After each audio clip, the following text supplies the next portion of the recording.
And they're all like, I'm a slave and the person who owns me just died. How dare he yell out at her pedophile son? And then the police, of course, arrest the guy. And this has actually happened all over the UK, which is quite interesting. That powerful men should be allowed to commit sexual crimes and get away with it. But just also goes to show you just how free the UK is. If you even just kind of, have a sign, like this woman had a sign, woman arrested after holding abolish monarchy sign in Edinburgh. Oh, what a free country.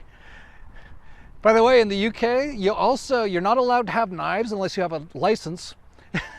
And if you have a television, they come around and extort you.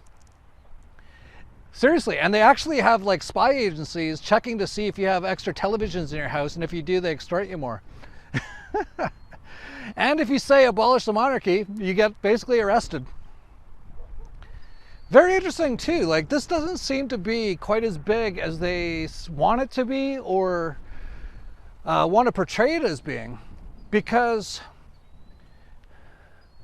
you're seeing a lot of people saying they don't want the monarchy, which is great, and I think that's actually going to increase. We're going to get into that a little bit, because like who has any respect for King Sausage Fingers? We're going to get into that in a bit. But the Queen I could kind of understand. She's an old lady, she's been around forever. It's one of those sort of tradition things, but like once it's King Charles, like I can't see too many people being too into it. And it's a great time actually to get rid of these monarchies. Although, you still have the democracy, get rid of that as well. So anyway, now the Queen's assets get mostly transferred to King Charles. And they say it's $500 million worth. It's at least 100 times that, if not 1,000 times that. They've got like thousands, literally tens of thousands of shell offshore holding companies. They've been doing this for, this racket that the royal family's been doing has been going on for like more than 1,000 years. I have to hand it to them. Like they're pretty genius. Like what a scam. And they just keep going with it. And a lot of people still haven't figured out the scam. But they say King Charles is gonna inherit all this wealth now. And of course in the UK they've got an inheritance tax. Well, not for King Charles, of course. The Queen's personal assets will now be passed down to Charles III once he officially takes the throne. Due to a special legal clause that aims to avoid erosion of the royal family's wealth, he won't pay the 40% inheritance tax. Legal clause? Y'all got any more damn special legal clauses?